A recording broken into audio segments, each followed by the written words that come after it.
Boa tarde. Começamos agora mais uma Economia em Foco e hoje nós vamos tratar de todos os assuntos relacionados aos juros. Nesta semana nós tivemos mais uma redução da taxa básica, agora ela está em 7,5% ao ano, o Banco Central já sinalizou que pode cair para 7%, fechando o ano neste nível. Nós tivemos hoje a divulgação de levantamento do Banco Central que mostra que está havendo uma redução dos juros no crédito de modo geral, mas de uma forma ainda insuficiente para termos juros sequer razoáveis no país, isso quando se refere ao custo para os consumidores e para as empresas, só que, por outro lado, no lado dos investimentos, a rentabilidade está caindo e exige muito mais atenção de quem tem dinheiro para aplicar. E nós vamos falar sobre isso com dois convidados que nós temos aqui, o professor de Finanças da FEA USP, Rafael Pasquarelli.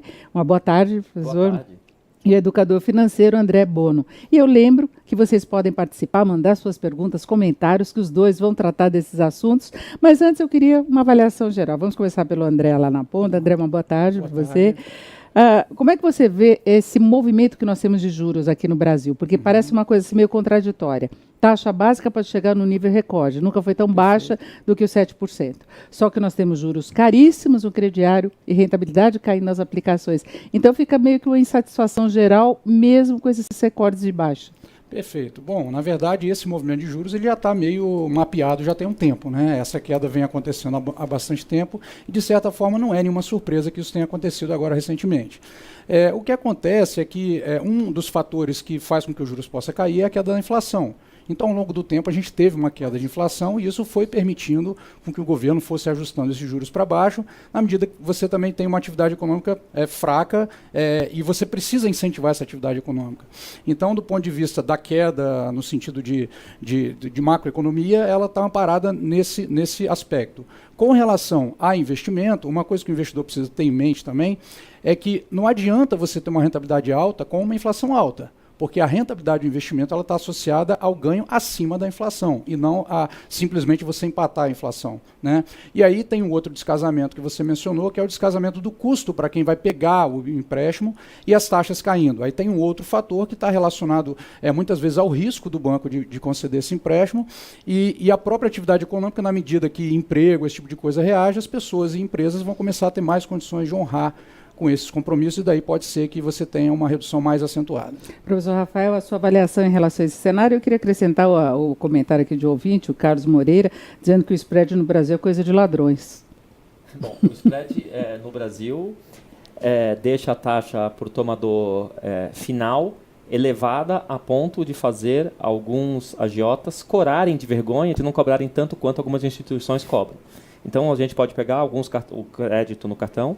Então, o juro no cartão de crédito, caso você não pague a fatura inteira, é recomendada para quem quer cometer suicídio financeiro. Mas só voltando à pergunta inicial, a queda da taxa de juros ela é muito boa para o país como um todo. Então, o Brasil ele tem uma grande dívida interna. Então, o Brasil hoje não tem um problema de dívida externa, ele tem um problema de dívida interna. E boa parte dessa dívida é indexada a Selic. Então, vamos supor que você deva 3 trilhões de reais ou 4 trilhões de reais. Imagine você dever 4 trilhões de reais a uma taxa de 10 ao ano, ou 15 ao ano, ou 7,5 ao ano. Então, a economia que o governo vai ter com a redução de taxa de juros é enorme. E isso é muito bom para o Brasil, é muito bom para quem está ouvindo. O fato de você aplicar agora num CDB ou numa letra financeira, na LFT, né, que é o Tesouro Selic, e render menos, é ruim para você. Mas pensa do outro lado, que quem te remunera é o governo. Então, esse juro menor, por conta da Selic menor, vai fazer um bem enorme ao país. Agora, para você, realmente vai ficar pior, que investe, você é rentista, você tem dinheiro aplicado, vai ficar pior. E aí, o que sugere é quais são as novas aplicações para você ter um rendimento melhor num cenário de Selic baixo. Eu acredito que seja um tema de um próximo tópico, mas o resultado é bom para o país, a Selic baixa. Agora, para quem vive de juros, a vida vai ficar mais complicada. Não, nós temos na verdade, o primeiro é um comentário, Ana Luísa, dizendo que é mentira essa história que o país dá o retorno em aplicação de renda fixa, que é o que mais dá retorno. E aí tem a pergunta do Marcelo Júnior, querendo saber se a aplicação no Tesouro Selic ainda compensa, comparando com a poupança ou esse nível de juros. Os dois aí, quem responde? Bom, vamos lá. Bom, na minha opinião é o seguinte, sempre o Tesouro Selic vai render mais do que a poupança, né? Porque a poupança, a partir de uma determinada taxa de juros Selic abaixo de 8,5, de 8,5 para baixo, ele rende 70% da taxa Selic. Então, mesmo que a Selic caia, a poupança vai continuar caindo a rentabilidade. Então, não vai ter uma equiparação da taxa Selic, do Tesouro Selic como aplicação com a poupança. Então, esse é um primeiro ponto. O outro ponto é o seguinte, se continua valendo a pena dentro de um cenário de juros baixos, aí eu acho que a gente pode ter duas frentes de avaliação. Uma delas, que eu acho a mais importante, diz respeito à necessidade do investidor. Se o investidor precisa desse dinheiro disponível, então ele não tem muito o que inventar muita coisa, não tem que ficar trocando produto, porque é a forma que ele vai ter um investimento disponível, conservador, que ele pode ir lá e resgatar a qualquer momento, sem riscos de desvalorização. Então, embora a taxa nominal realmente venha caindo, o objetivo do investidor com um determinado capital, eu entendo que é mais importante do que o movimento da taxa para a decisão que ele vai tomar. Bom, o Rosângela está querendo saber se a opção é LCA ou LCI. Bom, a LCA e a LCI, do ponto de vista do investidor, elas se equivalem, tá? Embora elas tenham uma diferença de como essas letras são constituídas no banco para poder ser comercializadas, disponibilizadas, elas se equivalem porque são investimentos até então sem imposto de renda. Agora, o que você tem que ver é o seguinte, se você precisa de liquidez, a LCI não vai te dar liquidez. Normalmente as LCIs têm um prazo de pelo menos 90 dias de carência e depois tem liquidez. Então, se você precisa muito de liquidez, ela não vai te ajudar. Agora, se você pode esperar um pouco mais, ela vai ser uma opção que você pode considerar com toda certeza. Professor Rafael, em relação às aplicações do Tesouro, em títulos do Tesouro, quais seriam as mais recomendáveis nessa condição que nós temos hoje? Porque o Banco Central ele meio que sinalizou o que pode acontecer com os juros. A taxa básica cai para 7%, né, no mês de dezembro, no ano que vem fica meio em aberto, ele fala na manutenção de 7%, mas vai depender muito de ajuste fiscal. Não é? Ele coloca muito essa questão. Como o investidor pode se proteger?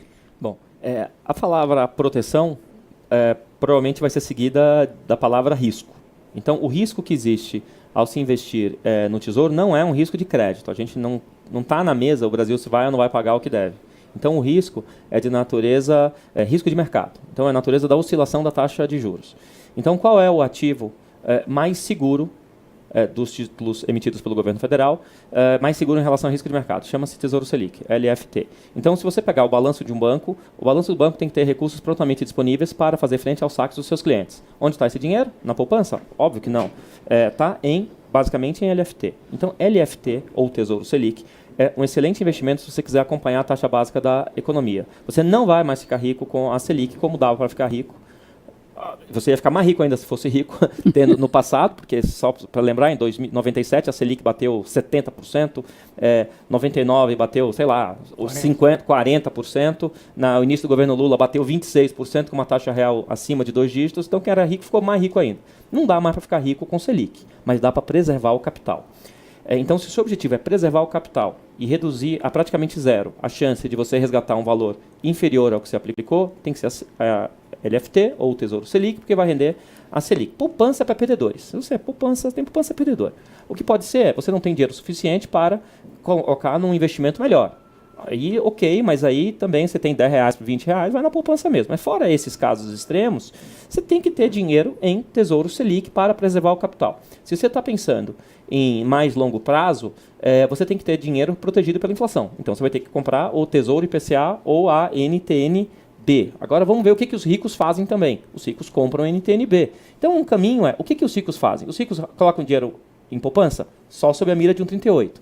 Ricos colocam dinheiro em LFT para preservar o capital. Ricos colocam dinheiro em Tesouro IPCA para proteger contra a inflação. Então, você vai fazer o mix de investimento no Tesouro Direto de acordo com o seu objetivo e quando você vai querer resgatar isso. Eu acho que é bom a gente esclarecer para os nossos ouvintes, internautas, aliás, que não estejam entendendo bem, o Tesouro Selic, ele acompanha a taxa básica de juros, o IPCA rende juros mais a inflação e a LFT é uma taxa pré-fixada. É isso. A LFT não, rende LTN. LTN, uma taxa pré-fixada para poder diferenciar a disponibilidade desses títulos. Está lá no site do Tesouro, para quem quiser ter um primeiro contato. Você concorda?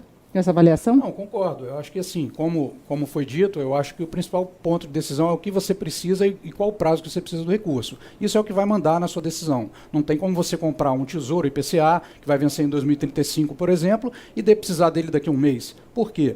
Porque a rentabilidade dele só é garantida lá no vencimento. Então, do dia que você compra até o vencimento, ele pode oscilar, ele pode render mais do que pactuado, render menos ou até levar a prejuízos, né, de oscilação de mercado. Então, isso é importante, por isso que é muito importante o investidor casar o prazo do objetivo que ele possui com o prazo do título que ele está escolhendo. Agora, a caderneta de poupança teve até uma alteração agora da fórmula de cálculo do rendimento, porque ela estava ganhando muita competitividade em relação a outras aplicações. Mesmo assim, ela não seria uma alternativa? A poupança nunca antes na história desse país, como diria o antigo mandatário brasileiro, rendeu líquido de impostos mais que uma LFT. Nunca rendeu, nunca rendeu. Então, às vezes, você vê uma matéria no jornal, a poupança volta, a poupança voltou. Então, se a poupança voltou, meu Opala 78 também voltou, a batedeira voltou, o videocassete voltou. A poupança é uma porcaria. A poupança é feita para quem não tem informação ou tem pouquíssimo dinheiro, isso tem que pôr na cabeça das pessoas. Quem tem dinheiro, coloca em LFT, se não quiser ter risco de crédito. Mas é questão do tributo. Se a pessoa deixar o dinheiro aplicado pouco tempo. Quando eu dou minhas aulas lá na USP, eu conto a parábola do Tite. Vamos supor que o Tite ganha R$1 milhão por mês na CBF. Se tirar 27,5%, ele vai receber R$720 mil, R$700 mil líquido de impostos. O funcionário mais simples da CBF ganha R$1.000 e não vai pagar nada de imposto de renda sobre os R$1.000. Quem gosta da poupança prefere ter o salário do funcionário que ganha 1.000 porque não vai pagar imposto. Então, se você não quiser pagar imposto, vai ganhar R$1.000 por mês. E não seja o Tite, coitado de Tite. Até dê condolências para o Tite porque ele deixa R$300 mil por mês em impostos. Então, o que importa é quanto sobra em termos líquidos de impostos. Dizer que não quer pagar imposto, então vai ganhar R$1.000 por mês. Eu posso fazer uma observação? Claro. Tem uma situação que eu encontrei uma justificativa para o cara ter investimento na poupança, professor. Diga, qual é?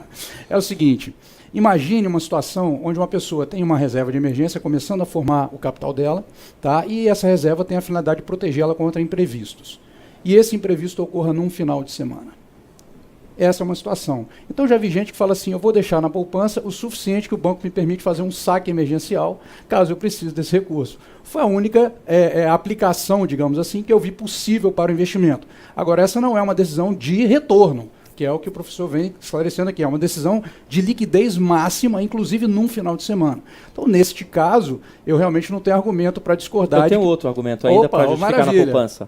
Eu tenho um argumento. Aquele cara que precisa fazer o financiamento imobiliário, chegou no banco e o gerente disse que se não tiver poupança e não tiver o título de descapitalização, ele não vai ter o financiamento imobiliário ou o financiamento imobiliário dele vai ficar na gaveta por mais algum tempo até ele decidir ter o título de descapitalização ou a poupança. Aí realmente ele tem que aplicar a poupança. Mas de repente ele pode brigar para ter uma LCI. É verdade. Agora o Luciano aqui está questionando quanto que as corretoras cobram toda vez que você tem que fazer uma operação, que isso também acaba reduzindo a rentabilidade. Bom, no caso do Tesouro, que é o tema que a gente está falando aqui, existem dois custos. Existe o custo cobrado pela própria Bolsa, né, que é de 0,3% ao ano, e esse custo independe da corretora onde você vai adquirir o título. Tá? Ele vai existir. E existe a taxa de administração que as corretoras cobram adicionalmente. Então você tem no mercado corretoras que cobram 0,5% ao ano e tem corretoras que não cobram nada. Aí vai de você fazer essa avaliação para poder entender o impacto disso. Agora, se a taxa cobrada pela Bolsa, que é 0,3% ao ano, ela é fixa, então quando você tem um cenário de juros menor, como é agora, o impacto dela acaba sendo maior na rentabilidade do título. Isso é um ponto interessante também observar. Bom, agora, em relação à perspectiva de nós termos ou não mais corte dos juros no próximo ano, isso que determina na hora de se decidir onde aplicar agora, porque temos analistas que contam com a possibilidade de a taxa Selic ter mais um corte na reunião de fevereiro, né, se o ambiente estiver favorável, porque a margem real de juro ainda vai estar muito alta, né, com a inflação baixa. Por outro lado, se considera o risco até subir se houver alguma instabilidade relacionada às eleições do ano que vem, né, se o governo não conseguir fazer ajuste fiscal, todo aquele clima de incerteza. Aí, nesse caso, como que o investidor lida com isso? E principalmente aquele investidor que não pode correr risco, né? Porque muita gente quer formar uma poupança pensando até em aposentadoria. Então, se ele está pensando em aposentadoria, só falando de título público, é o Tesouro IPCA, é a NTN-B. Não tem muito o que discutir. Se o objetivo é a poupança de longuíssimo prazo. Mas para aqueles investidores que não querem perder para a Selic, seja ela qual for, a solução é o Tesouro Selic ou a LFT. que é a mesma coisa. Tesouro Selic é a versão para pessoas físicas da LFT, mas o título é o mesmo. Então, a LFT vai acompanhar a Selic. Vai acompanhar igual a Selic, porque a LFT rende Selic overnight, que é a mesma Selic que vocês escutam na televisão, no rádio e assim por diante. Então, se você quiser acompanhar a taxa de mercado, compre a LFT ou Tesouro Selic. Algumas pessoas compram pré, ou a LTN, ou Tesouro prefixado. Quem aplica pré quer bater a taxa de mercado. Então, o que passa na cabeça de alguém que aplica prefixado para um ano a uma taxa de 7,5%? O que passa na cabeça, se é que existe essa alternativa? Uma taxa de um ano, 7,5%. Esse cara acredita que a Selic no período vai ficar abaixo de 7,5%. Então, vamos lá, vamos fazer uma tentativa de aplicar pré a 7,5%. Então, se a Selic for para 6%, eu ganhei meu 7,5% e bati a Selic. Mas, muitas vezes, quem entra para bater, apanha. Então, você foi lá, aplicou pré, e aí aconteceu isso que você falou. Sobe o juro, e aí a Selic média fica 8, 8,5, 9, 10, e você ficou lá chupando o dedo com o 7. E não é o 7,5. E não é que você deixou de ganhar. Deixou de ganhar, desculpa, o perdedor. Você perdeu. Para você dizer se você ganhou ou perdeu, compare com a Selic. Então, se você aplica na Selic, você não tem como ganhar ou perder a Selic. Você vai ganhar a Selic. Se você aplica na pré-fixada, pensa assim, você quer lutar, você quer bater em alguém. Agora, quem quer bater, às vezes, apanha. Eu vou me lembrar que em 2013, no iníciozinho de 2013, a Selic estava lá 7, a Dilma baixou na marra, ao contrário de agora, que você tem condições econômicas para justificar uma taxa mais baixa, mas lá atrás, de maneira voluntariosa, ela baixou a 7, e teve gente que acreditou nisso e comprou pré a 7, lá em março, se ferrou, mas se ferrou feio. Esse cara está com gosto amargo e talvez esse entenda melhor o que eu estou falando. Se você não quiser arriscar a evolução da taxa de juros, compre Tesouro Selic, compre LFT. Bom, tem uma conversa rolando aqui entre os nossos internautas que eu vou passar. Eu não sei se vocês estão familiarizados com isso, se dá para a gente falar, mas eles estão recomendando para comprar Bitcoin para garantir uma remuneração maior. O presidente do Banco Central já alertou até para o risco de isso virar uma pirâmide. Bom, o que eu acho? Você tem ainda muita coisa nebulosa uma coisa rápida, sobre isso, assim, né? para o internauta conseguir entender, por favor. Aquele pessoal que é fã de tecnologia já entendeu o que existe por trás do Bitcoin, blockchain, que é a tecnologia que permite o que é o Bitcoin hoje e tal. Mas ainda tem muita incerteza sobre o Bitcoin. Então, isso é possível obter uma rentabilidade muito superior? Mas também é possível perder grana. Isso aí você está indo para uma situação de alto risco. Então, isso é importante ter em mente. E não entrar numa operação ou numa qualquer modalidade que você entenda de investimento, simplesmente pelo fato dela estar subindo consecutivamente em altas percentuais.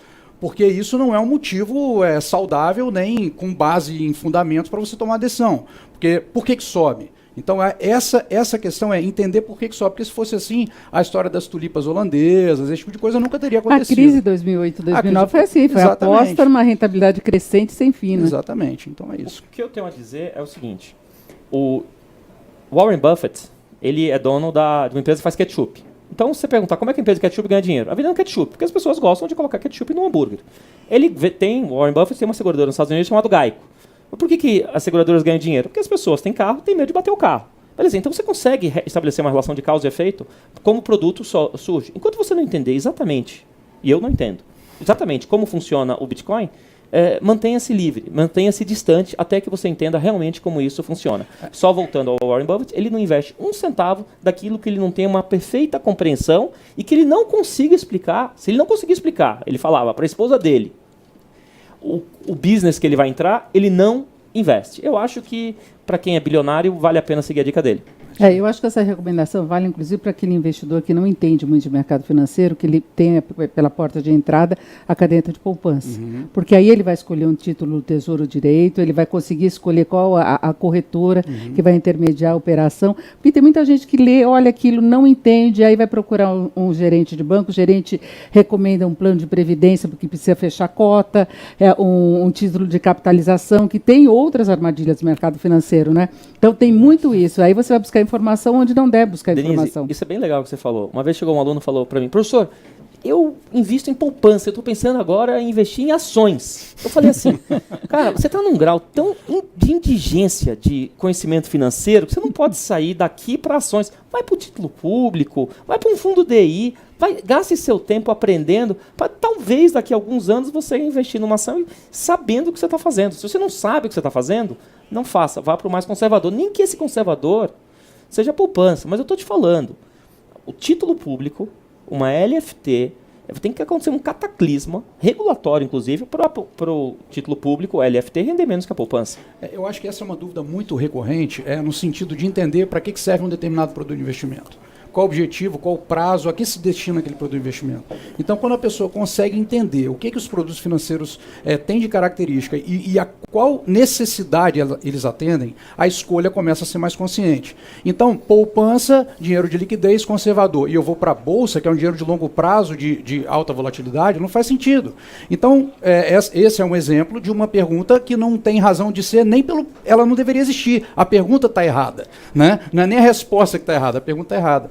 E, só fechando aquela questão do tesouro também, dos prazos, tem uma coisa também que eu acho que a gente supervaloriza muito essas oscilações de cenário econômico de momento. Porque quando uma pessoa precisa de dinheiro para uma necessidade imediata, ela vai lá e coloca o Tesouro Selic. Se ela está planejando a aposentadoria, ela pode escolher o Tesouro IPCA, que é 2035, 2045, depende da expectativa de vida dela. Então, no longo prazo, esses cenários de momento, de 1 ano, 2 anos, vão se diluir. E a pessoa vai continuar fazendo aportes mensalmente, ano a ano, até formar aquele patrimônio, de forma que a decisão de hoje vai ser tão residual no montante total, que talvez ela pudesse não se preocupar tanto com esse posicionamento e manter principalmente a conduta de poupar. A formação de patrimônio se dá muito mais na conduta de poupar do que na própria rentabilidade do investimento. Tanto é que a gente conhece um monte de gente milionária com dinheiro na poupança, inclusive, na pior decisão, e um monte de gente comprando um monte de produto sofisticado e que não tem uma boa reserva financeira. Gasta tudo o que recebe, não tem nem preocupação em aplicar. E a Neuza está querendo saber onde ela aplica Tesouro Selic, que foi recomendado